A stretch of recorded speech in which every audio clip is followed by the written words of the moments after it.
In today's show, the Trailblazers welcome back the 99-2000 team. Let's take a walk down memory lane and talk about how we remember them and how they remember being remembered. Welcome to Locked On Blazers. Let's get into it.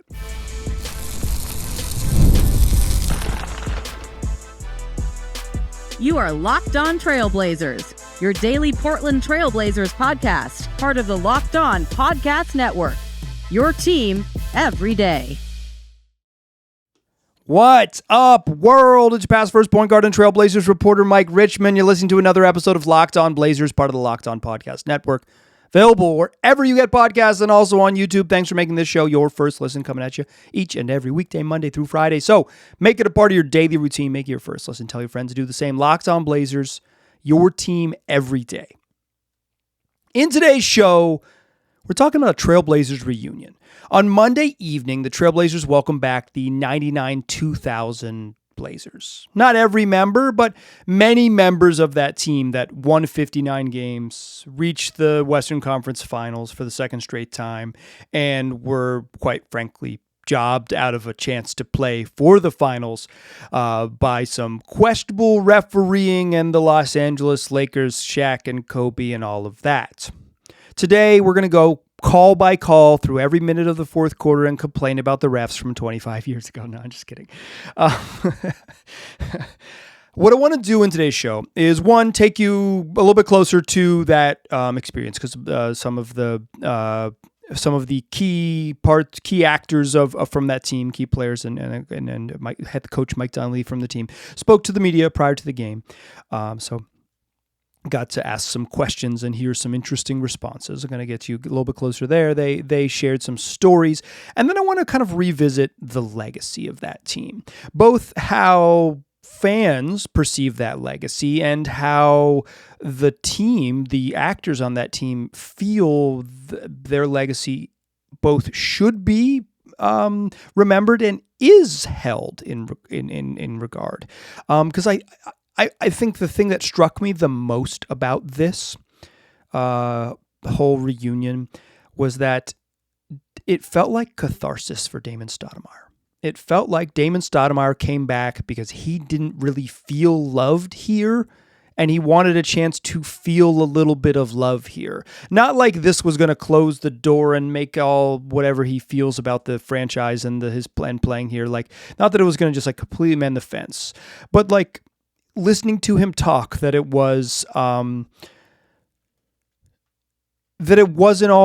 didn't always feel like a space where he could come back and be a hero. And Damon Stoudamire is a hero. He went to high school in Southwest Portland and led the then Wilson Trojans to a 74-4 record. Dude was a monster, a state champion, and then later, an NBA Rookie of the Year and freaking Portland Trailblazer, the point guard on a team that made Western Conference Finals.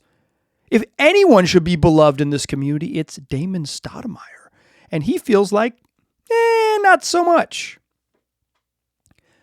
So let's start there before I kind of take you inside, because we've already started there on what this sort of what the evening was like. Let me rewind and kind of set the scene a little bit, and then we'll start there, because I think how this team is perceived plays into sort of the whole experience itself.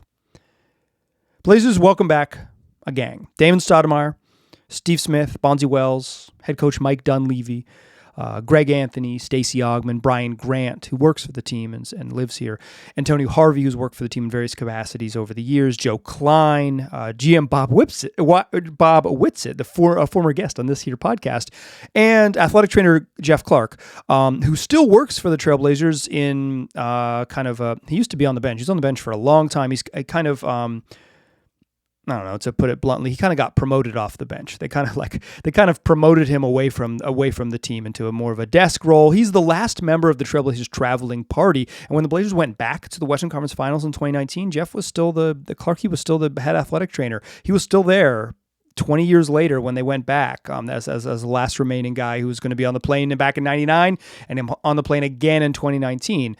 Clark, he's still with the team, but not around as much anymore in the way that sometimes team legends don't get the send-off they deserve. So that crew's there. They met the night before and had dinner. Sounds like the dinner was a hoot. We'll get to more on that later. But then they also the following day on Monday they went to.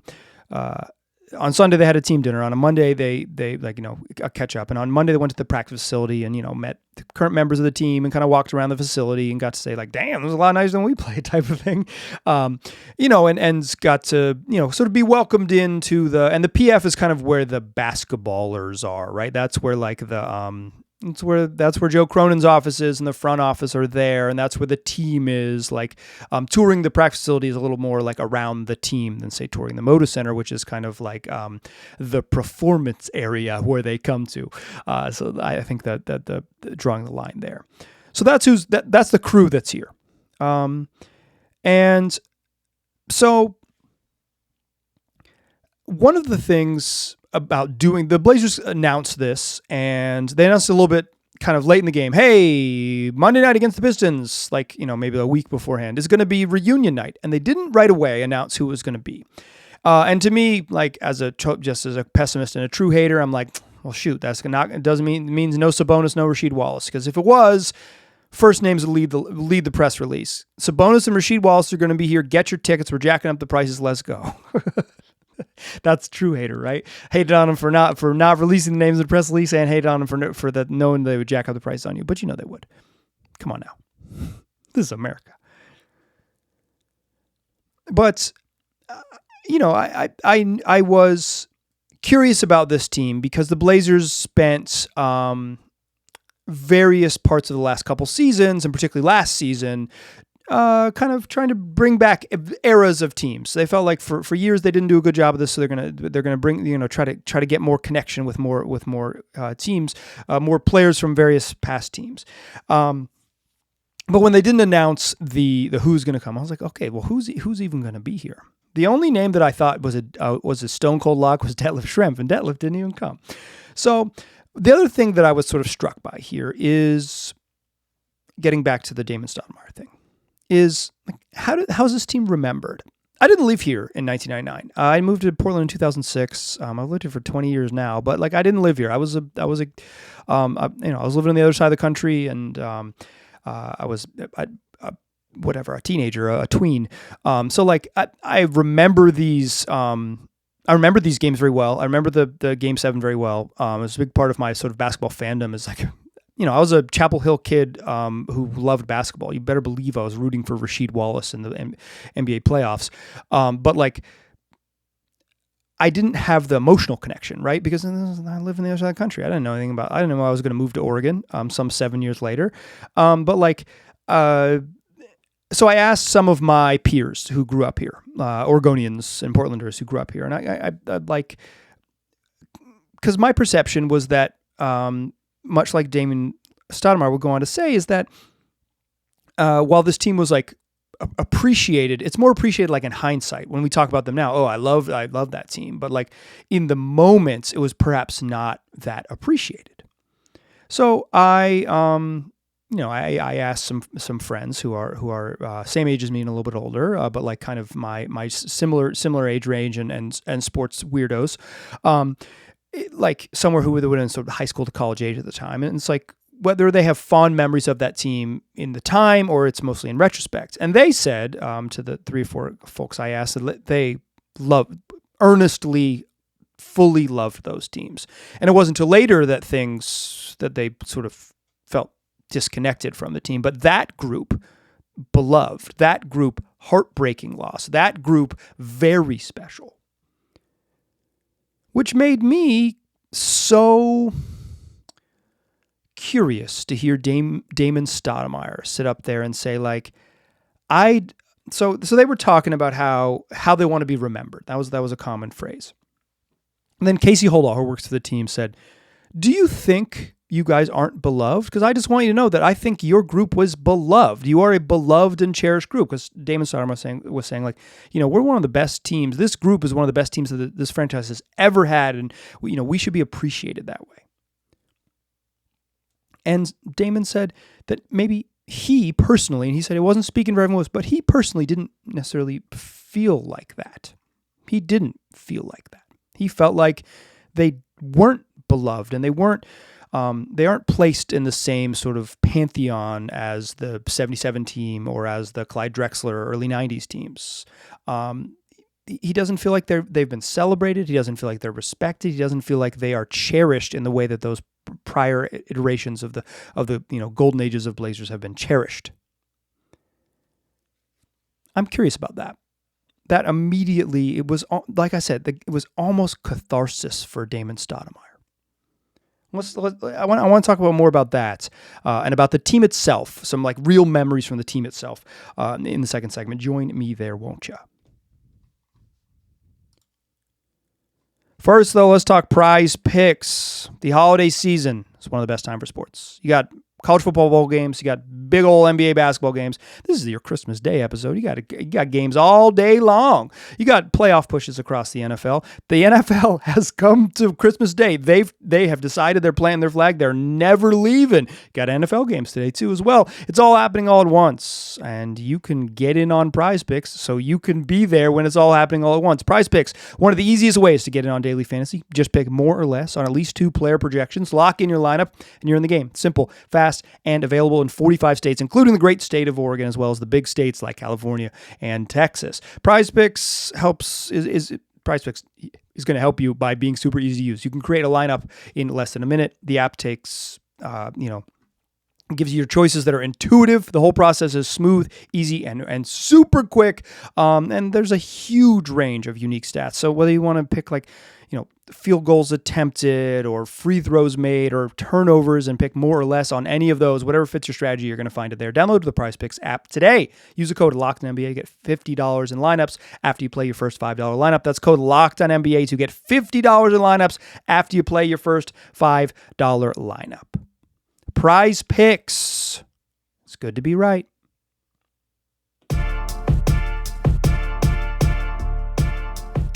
All right. So let's talk about Damon Stoudamire. So pregame, Damon speaks. Steve Smith is up there. They had all 4 guys sitting in just at a table at the lectern. It's not a lectern. It's a table. They had them all sitting at a table on a raised stage. And so they're talking about kind of the group, right? And I thought Mike Dunleavy was great. He has... he's asked to remember what's memories of the team and how they should be remembered, and he just immediately goes into a recall of that Game 7 against the Lakers. More on that a little bit later in the show. But I thought, like Bonzi Wells, when asked, like he didn't go into sort of the emotional personal connection. He said, "I hope we're remembered for what kind of dudes we were." And he's saying like, "Oh, and we got out and we were like doing stuff in the community and we were like good folks and good people, right? Like we were like, I hope we get remembered in that way." But Stoudamire was the one who really said like, when pressed about whether they were beloved, when asked, I should say, it was when pressed, when asked about whether they're beloved, it was like, I don't feel like we're that. But I think it's because Damon Stoudamire, 2 things here. And I think there's 2 important things. And I think this is kind of like when I'm asking my peers, they're saying, "I love that team. I don't like, what are you talking about?" And then I heard from a friend who's a little bit younger today who indicated that they're talking with a group of guys who are maybe a half generation younger than me, who were a little bit younger at the time. And like, they do not necessarily have fond memories of that team. They don't feel the sort of beloved connection. So maybe there was a disconnect in the community. And Stoudamire is saying like, we should be venerated because, and I think he's right. I think it's pretty clearly the third best iteration of the Trailblazers. The 77 team is, it's undeniable. They won a freaking championship. It was short-lived, right? It was 2 very, very, burn bright and then burn out type of seasons, but undeniable, right? They won the championship, the best team in the league the following year. Bill Walton got hurt, blah, blah, blah. The Clyde years are better than the 99-2000 years. They were better for longer. They made the finals.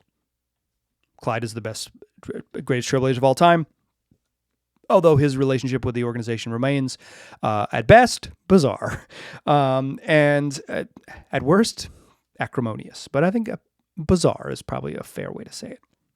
But I think this is the third best era. I think the 98-99 and then the 99-2000 teams. The 99 is a lockout year. That's weird. But like the 99-2000 team They won 59 games. They were third in offense, fifth in defense. They were the second best net rating in the league. This was the second best team in the NBA, and they're up 13 heading into the fourth quarter against the Lakers. Damon is right. And I think Damon's connection and two things, I think, changes his personal perception of how this team is remembered and treated and however you want to call it. A couple things. One, Damon hung around after. And I think that matters because when this team falls apart, the dark era of the Blazers really does happen. It really does. Like that's when things got bad. They weren't nearly as competitive. They started getting in even more legal trouble. And not just like smoking weed, right? Like with all due respect, like I don't think it would be treated the same way if just like a bunch of dudes smoke pot and play basketball now. Like quite frankly, it's legal in the NBA. Like it's not a thing you get in trouble for. It's legal in many states across the United States. It's treated like alcohol. We don't obviously there's a level of any substance abuse that is problematic. But like if someone's like I got drunk, like oh my God. I think now our relationship with marijuana is like I got high. Like oh cool. Do you watch TV? Nice, dude. You watching television? That's cool as hell. It's just different. It's different. Our relationship has changed in years. So like certainly some of the like transgressions of this era would be different. Some of it's like, intimate partner violence, which is just like not okay. And it's like, sort of petty crimes like Kentel Woods speeding and, trying to get off by showing his rookie card. Just like, generally bad things, punching each other at practice, just generally bad dudes. I think the media, like the local media at the time, did not particularly care for that iteration of the Blazers, but not really this team. Like obviously Rasheed Wallace was getting a million texts and maybe his attitude didn't go over well, right? But like when it actually got dark and when this isn't the jail Blazers, the next era is the jail Blazers, like the immediate aftermath. And Damon Stoudamire was around for that immediate aftermath. And I think he's in some ways conflating his legacy, which is both related to this team and beyond, and the memory of this team. This team was special. This team was loaded. This team would be good in 2025 because they were so long and athletic and could play a bunch of different sizes. And they didn't have enough shooting, but like, I think like in the modern world, if you just transport them, like Steve Smith and Scottie Pippen would have been good shooters. Bonzi Wells and Greg Anthony would have been good shooters. Stoudamire would have been a better shooter just because of how you were asked to play now, and those guys are talented, right? It is. I think Stoudamire is both conflating those personal experience because he stayed into the dark ages, and also he stayed into the dark times, and he lived here, and he knows that the 77 team is special and different, and the the early 90s team with Buck and JK and Clyde and TP, like those are heroes here. And I don't think he ever felt that, and he should have because he is a local hero and he did play on this, third greatest Blazer team of all time in terms of eras. But also, like, I think there's something to this that it was like a team that was cobbled together. Like Bob Whitsitt, Trader Bob, was building this team. He traded for Pippen and Sheed and Damon and Smitty. Only 3 guys on the team that made the Western Conference Finals in 2000 were originally drafted by Blazers. Bonzi, who was like a rookie. Sabas, who was drafted way back when, and kind of like this was, round 2, the end of the round 2 or whatever. The end of sort of a new Sabas era because like the team had turned over since 95. But so it maybe wasn't homegrown, and so it's not the same as like drafting all those drafting TP and drafting Kersey and Clyde, and then like they just traded for Buck and it was perfect, right? Like maybe that there's some of that, but I also think it was just it was 2 incredible years. 2 incredible years, and then it crumbled on them, and then it really went south, and then the team broke up within a couple seasons, right? They just had a short window, and that short window ended against the Lakers in Game 7, and I think this is the thing everyone remembers here. This is something that I don't talk about on the show because like one, it happened 25 years ago, and two, it's like it's a truly brutal game, right? Up 15 late in the third, up 14 heading into the fourth quarter. And as Mike Dunleavy recalls, they missed 13 straight shots, including 11 that he considers great and 2 that he considers good. Says they only had 2 defensive mistakes. I forget the first one, but the other one was the defensive. They put Sheed in the game, and Sheed missed a rotation to Brian Shaw in the corner. And Mike Dunleavy says that his real memory of it is just like a couple bogus foul calls on Sabonis, and then if Sabonis had played, if Sabas had been able to be in the game, they would have won.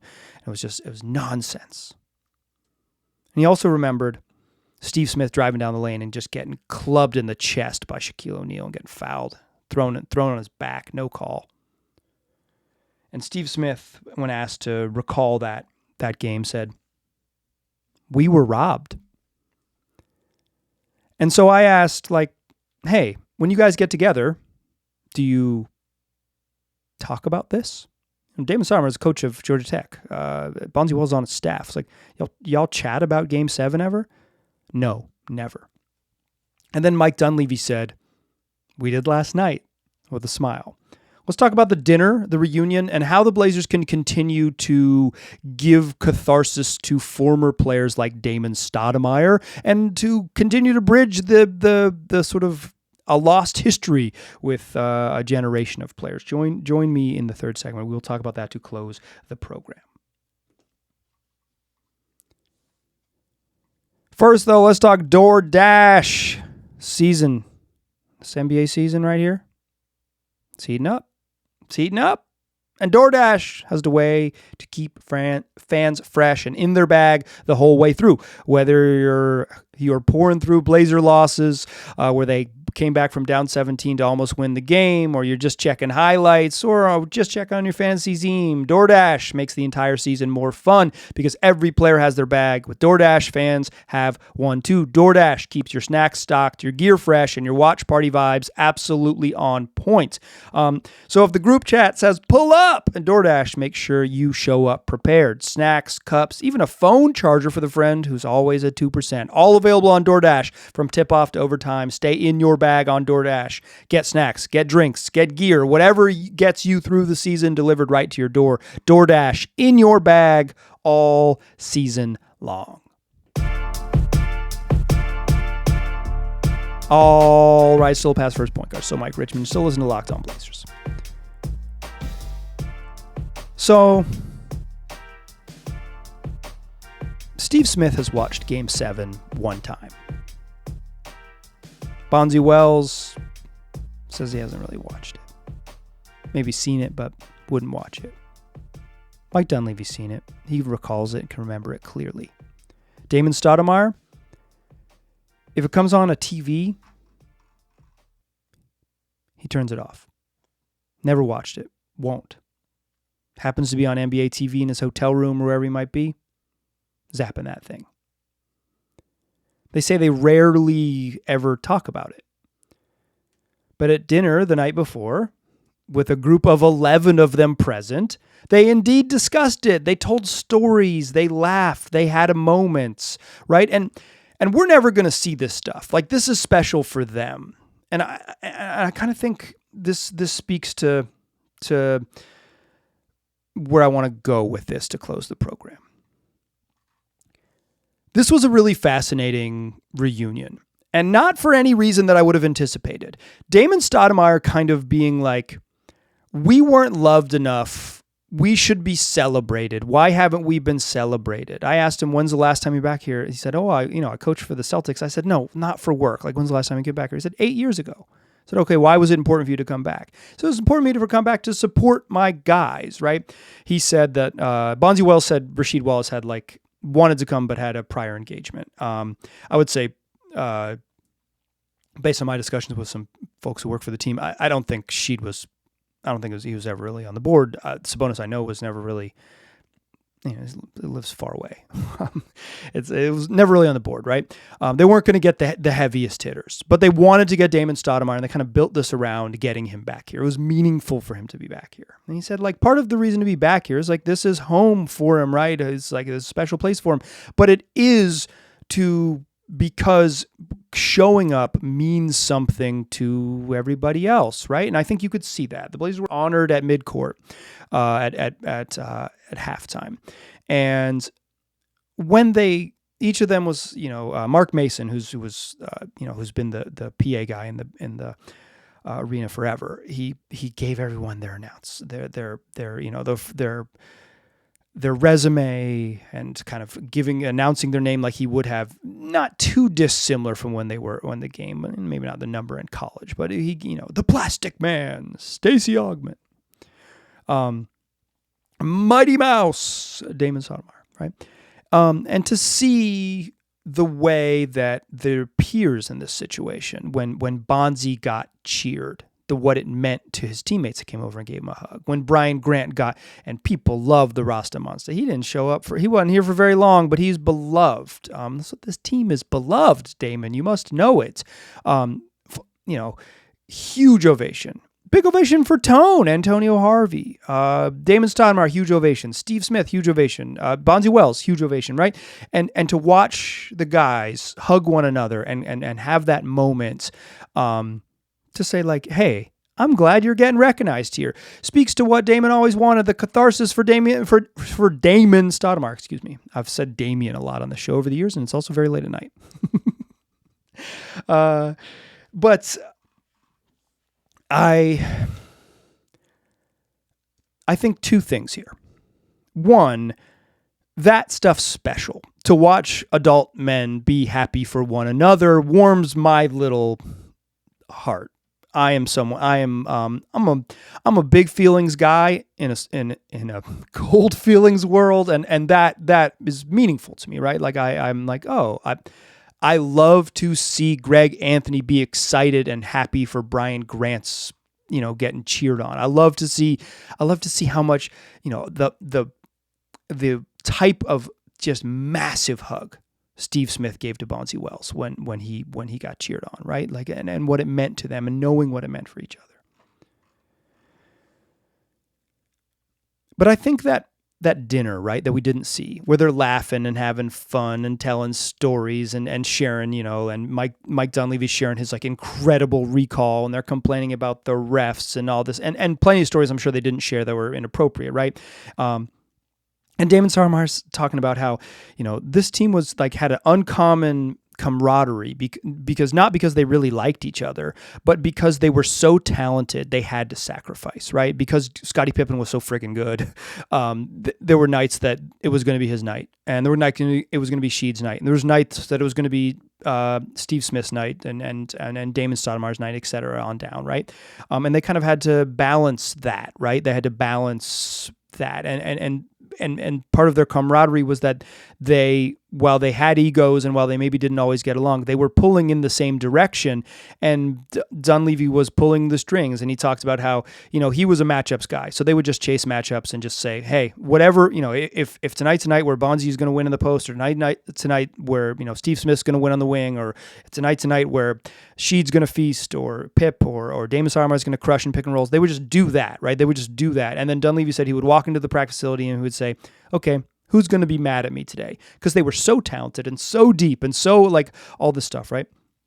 That they were going to, their leading scorer was going to have 17 points per game, but they're going to have 6 dudes in double figures, right? They were going to go up against the Lakers, who happened to have 2 of the 5 best players in the NBA at the time, but they were going to do it with depth and do it with length and with versatility and all of these things, right? This was a special team, and I don't think they were a particularly close-knit team from their comments, but I think like getting back and having that dinner together is something we'll never see. But that is sort of allowing these alums to have moments together and appreciate their time with the Blazers. Encourages them to increasingly come back and have good times with the Blazers. And Portland spent probably 30 years or more being maybe more, maybe 35 years, just being bad at this. The Trailblazers for many iterations just were bad at this, and I think this is probably goes all the way to the top with this sort of the Allen Estates and how they did things, and various execs over the years not prioritizing it in the ways that others might. But I think like, you know, they've over the last 2-3 seasons they've really made this push. And sure, Scottie Pippen wasn't coming, and Sheed wasn't there, and Sabas wasn't there, and you're not getting the big heavy hitters. And when they tried to do the '90s nights, like, you know, they got Terry Porter because he works for the team, right? But it's like Clyde's not coming through that door, and maybe he never will. Wouldn't surprise me if he never does, right? There's some speculation that maybe once the Burt Cole and the Allen Estate are gone, they'll be back. But I would say we'll see. I think it'd be good if he does, but.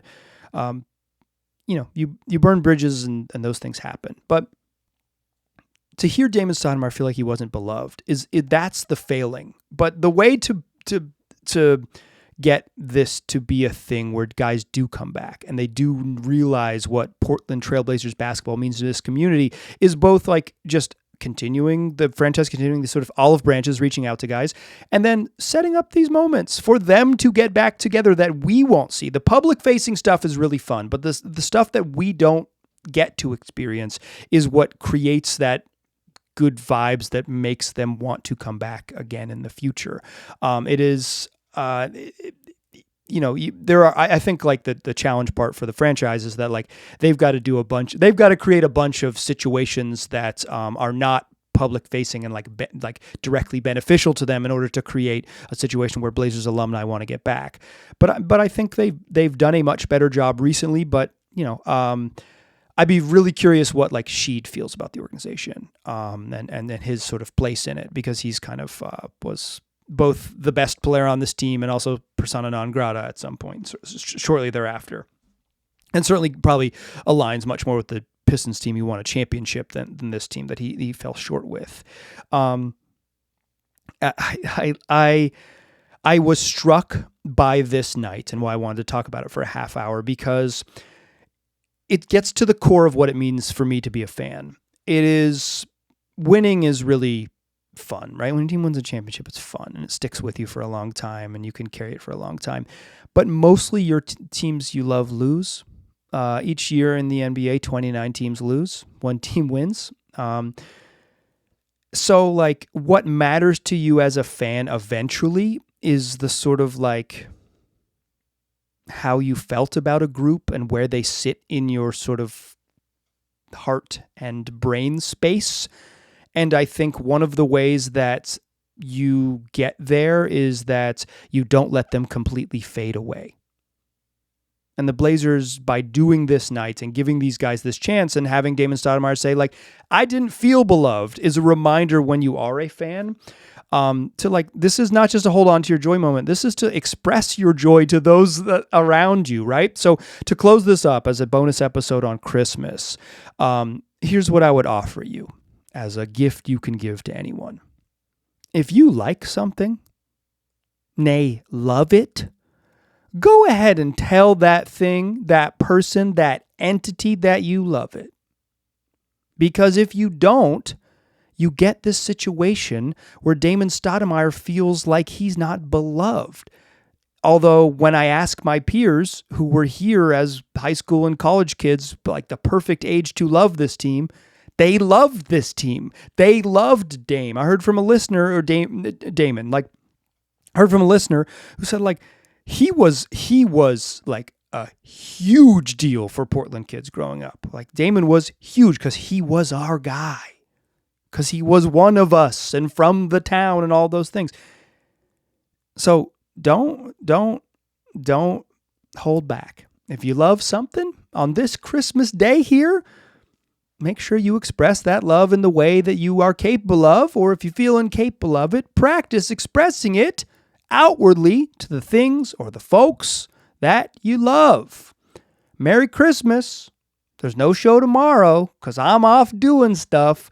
We'll come back for 5 next week. I appreciate you listening. Tell your friends about the podcasts. Ho, ho, ho. I'll talk to you soon.